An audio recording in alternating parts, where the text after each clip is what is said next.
दोस्तों, पूरी life insurance market के लिए एक बहुत ही शानदार और पॉजिटिव न्यूज है जिसको सुन के आप एकदम तरोताजा हो जाएंगे। और खास करके दोस्तों 24 लाख जो बीमा एडवाइजर है इनके लिए तो बहुत ही शानदार इंफॉर्मेशन है। कहने का मतलब दोस्तों नए साल की शुरुआत धमाकेदार होने वाली है। दोस्तों आपको याद होगा पिछले साल मार्च में आईआरडीए ने बीमा कंपनी से कहा था कि आप एजेंट का कमीशन कम करना पड़ेगा क्योंकि ईओएम एक्सपेंस ऑन मैनेजमेंट का एक नया नियम निकाला था। उसी दोस्तों से कनेक्टेड आपको जो जानकारी दे रहा हूं बहुत जरूरी है। एज ए एडवाइजर आपको पता होना चाहिए। दोस्तों 3 बातें बताऊंगा। नंबर 1 बात कि जो एजेंट के कमीशन को लेके जो नया चेंज किया है वो क्या है, और फिर कैसे एज ए एडवाइजर आपका कमीशन बढ़ सकता है और इसका पूरी मार्केट में क्या असर होगा।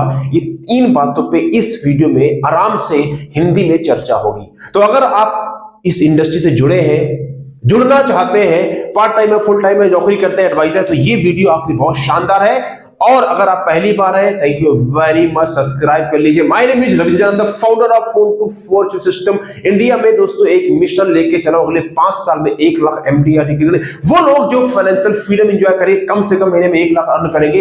इसके तहत दोस्तों ये मैं भी वीडियो बना रहा हूं आपके लिए, इसको पूरा देखेंगे। और अगर आपको अच्छा लगे तो जरूर कमेंट्स करना और बताइए आपको इसमें जो जानकारी मिली वो कैसी थी। लेट्स टॉक अबाउट आईआरडीए का नया चेंज क्या है एजेंट्स को कमीशन लेके।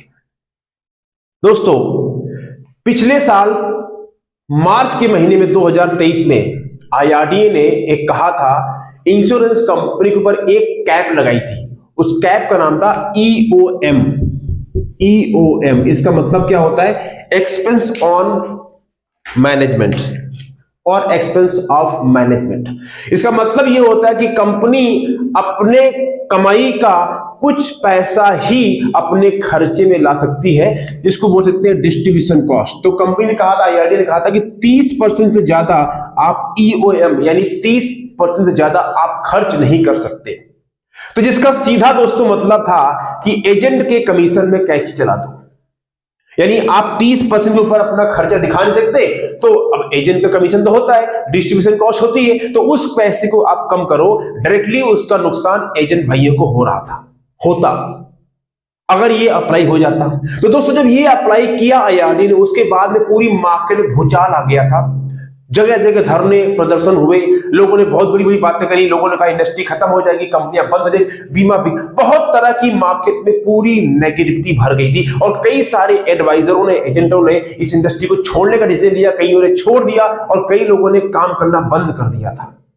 लेकिन तब भी मैंने दोस्तों वीडियो बनाया था और मैंने कहा था कि डिसीजन जो मर्जी हो, अगर आप काम करते रहेंगे तो जो डिसीजन होगा वो सबके लिए होगा, तो भी आप पैसा कमाएंगे। और बाद में क्या हुआ, जुलाई के महीने में आईआरडीए ने कहा कि ये जो हमारा ईओएम का जो डिसीजन है, इस डिसीजन को वापस लिया जाता है, यानी कुछ समय के लिए इस डिसीजन को होल्ड किया जाता है। 100% वापस नहीं लिया था।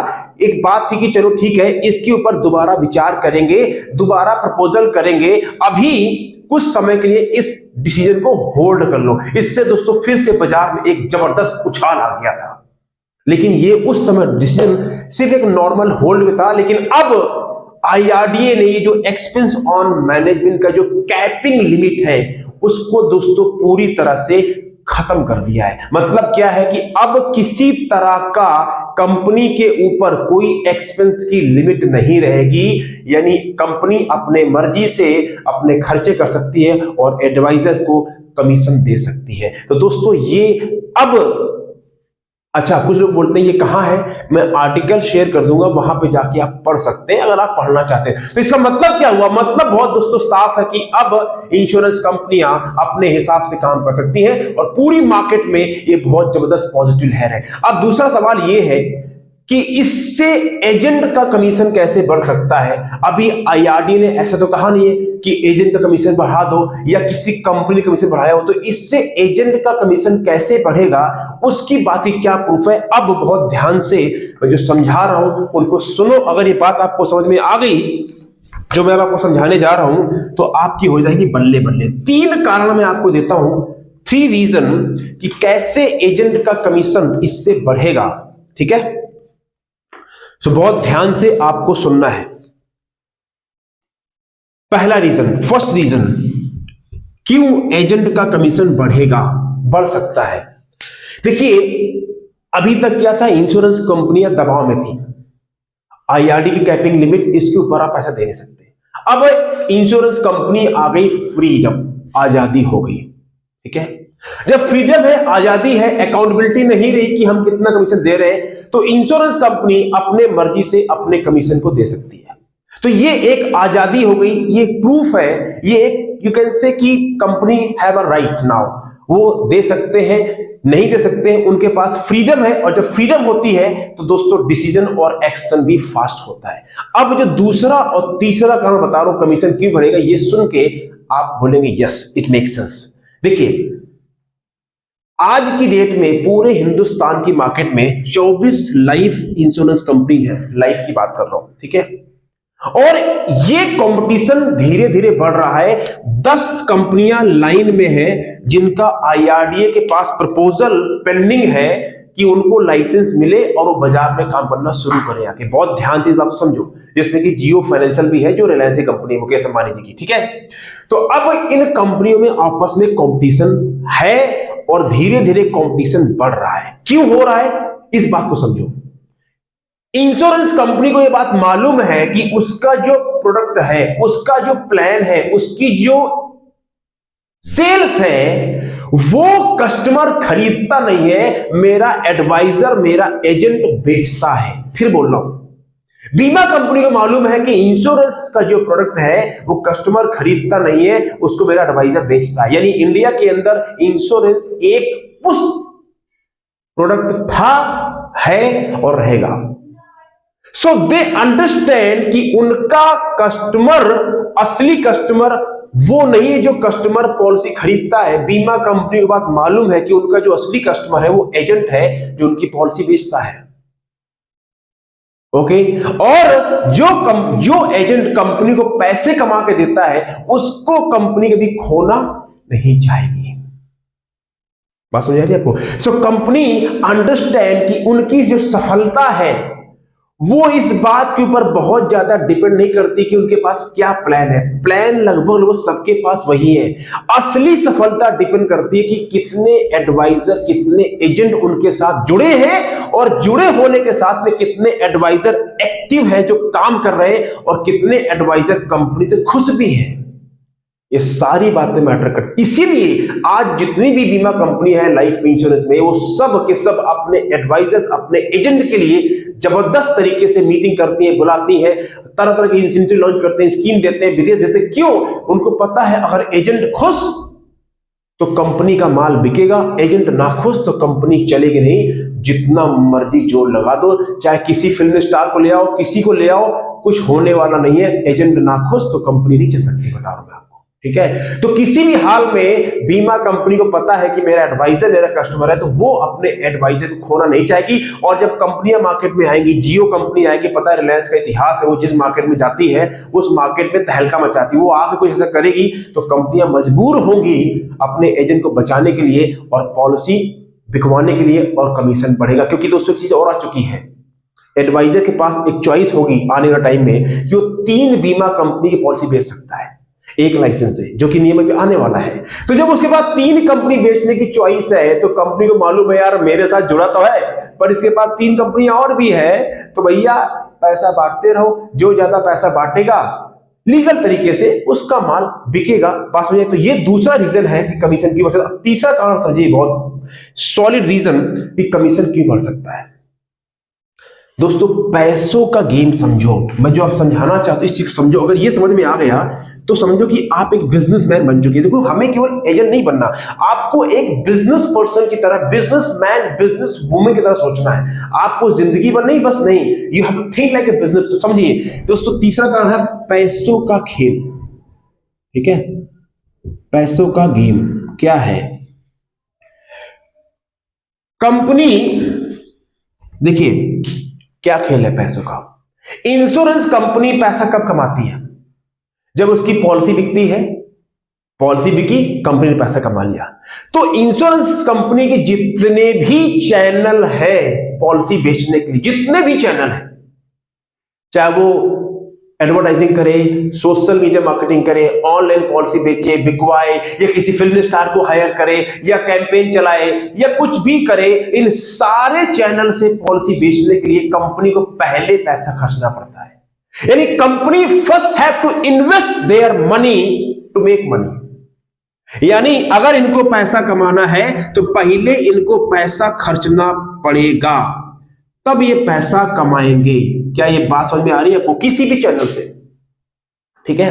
अगर वो एम्प्लॉय रखते हैं कंपनी वाले सेल्स में, तो उनको तनख्वाह देनी पड़ती है, उनको ट्रेनिंग देनी पड़ती है, उनको हायर, सब कुछ। लेकिन एक एडवाइजर, एक एजेंसी मॉडल ऐसा है जहां पे कंपनी को पहले कोई पैसा नहीं खर्चना पड़ता।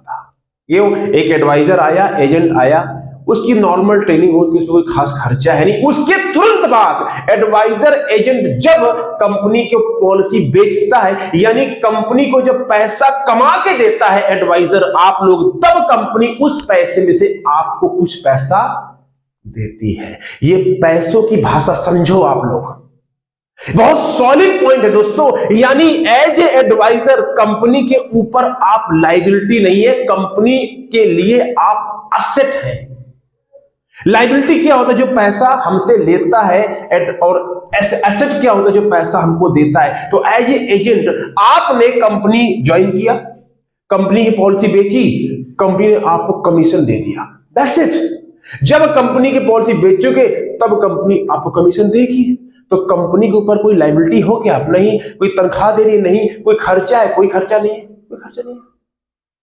तो कंपनी इस बात को समझती है कि मेरा एडवाइजर मेरे लिए सबसे बड़ी संपत्ति, सबसे बड़ा असेट है, और एक एडवाइजर अगर हमने खोया तो हमने बहुत बड़ा बिजनेस खो दिया। और ये बात चाहे LIC हो, SBI लाइफ हो, HDFC लाइफ हो, टाटा हो, कोटक हो, बिल्ड, जितनी ये कंपनियां हैं, ये सबको समझ में आ गई। इसलिए पूरा फोकस अगर आप देखो तो कस्टमर और एडवाइजर, कस्टमर और एडवाइजर। तो दोस्तों इस बात को समझना है कि एज ए, अच्छा, अब जब कंपनी की बात मालूम है कि एडवाइजर जो है वो असेट है, बाकी सारी जो चैनल है वहां पे पहले पैसा लगाना पड़ता है, बाद में पैसा मिलता है। और कोई गारंटी नहीं कंपनी ने किसी फिल्म स्टार को हायर किया, कोई कैंपेन चलाया तो वहां उनका धंधा हो जाएगा, कोई गारंटी। एडवाइजर अगर आया, ढंग का बंदा निकल गया, वो काम करेगा, MD आती जाएगा, COT जाएगा, कंपनी का पैसा कमाएगा। तो कंपनी इस बात को जानती है, और इसीलिए किसी भी हाल में चाहे कमीशन बढ़ाना पड़े, जो मर्जी करना पड़े, कंपनी एडवाइजर खोएगी नहीं। तो दोस्तों ये आंकड़े हैं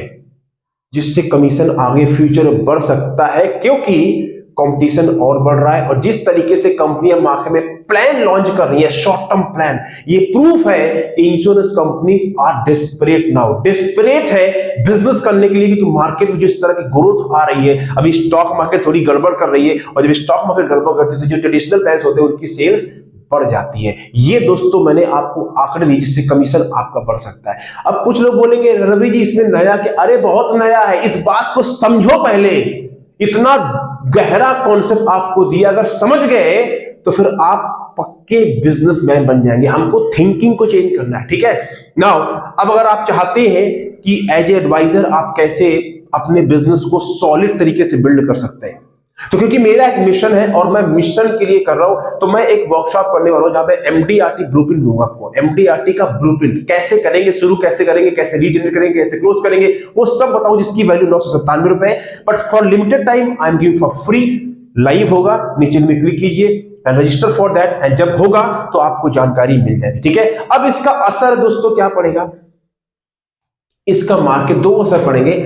सबसे पहला असर तो ये है कि इंश्योरेंस कंपनियां खुल के खेलेंगी, कोई चक्कर नहीं है भैया, हमारा बिजनेस है, हम अपने एजेंट को जो मर्जी देंगे, वो इट्स माय रिस्पांसिबिलिटी। तो बीमा कंपनी के पास एक फ्रीडम आएगी, और जब फ्रीडम होगी, जो मैंने बोला, एक्शन और डिसीजन फास्ट होते। दूसरा, एडवाइजर आप लोगों में एक उत्साह होगा, एनर्जी होगी, और देखिए तभी देखना अब देखना आप तरह तरह की स्कीम निकलेंगी, और कम सेल्स के ऊपर आपको कंपनियां बहुत कुछ देंगी, विदेश भेजेगी, सब कुछ करेगी। वो उसी का नतीजा होगा कि कंपनियां खुल चुकी हैं। और दोस्तों मेरी आपसे सलाह है कि किसी भी मार्केट की नेगेटिव न्यूज को इतनी जल्दी मत पकड़ा करो, जिससे पहले आप लोगों ने गलती करी थी।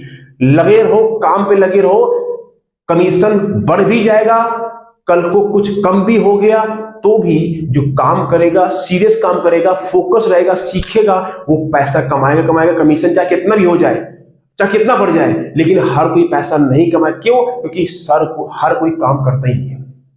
कल को कमीशन 50% भी हो जाए तो भी हर आदमी पैसा नहीं कमा, क्योंकि पैसा कमाने के लिए काम करना पड़ेगा और हर आदमी काम नहीं करना चाहता। तो 10% लोग इस इंडस्ट्री में पैसा कमाते हैं, 90% लोग टाइम पास करते हैं। मेक श्योर आपको टाइम पास नहीं करना और ज्यादा काम करो। जो मैं हर बार बोलता हूं, कोई स्मार्ट वर्क नहीं है, हार्ड वर्क है। हार्ड वर्क से स्मार्ट वर्क निकलता है। वर्क वर्क वर्क 10 से 12 घंटे काम करो, अगर पार्ट टाइम हो 4 से 5 घंटे काम करो और पैसा कमाओ। मिनिमम आपको 1 लाख रुपीस कमाना चाहिए अगर आप इस इंडस्ट्री में आए हो। और इसीलिए मैं 1 लाख लोगों को ये करूंगा, बिकॉज आई थिंक इंडिया की इकोनॉमी ग्रो कर सकती है जब गांव से, शहर से, जगह जगह से एमडी निकलेंगे। And thank you very much, आप जुड़े हैं। बताइए इसमें क्या आपको अच्छा लगा, कमेंट्स कीजिए, शेयर कीजिए इस वीडियो को कम से कम 5 लोगों को, ताकि वो लोग भी जान सके कि किस तरह की अपडेट्स एंड डेवलपमेंट आने वाली है और किस तरह की वीडियो में से चाहते हैं, so that I can help you, serve you. Thank you very much. Take care. God bless.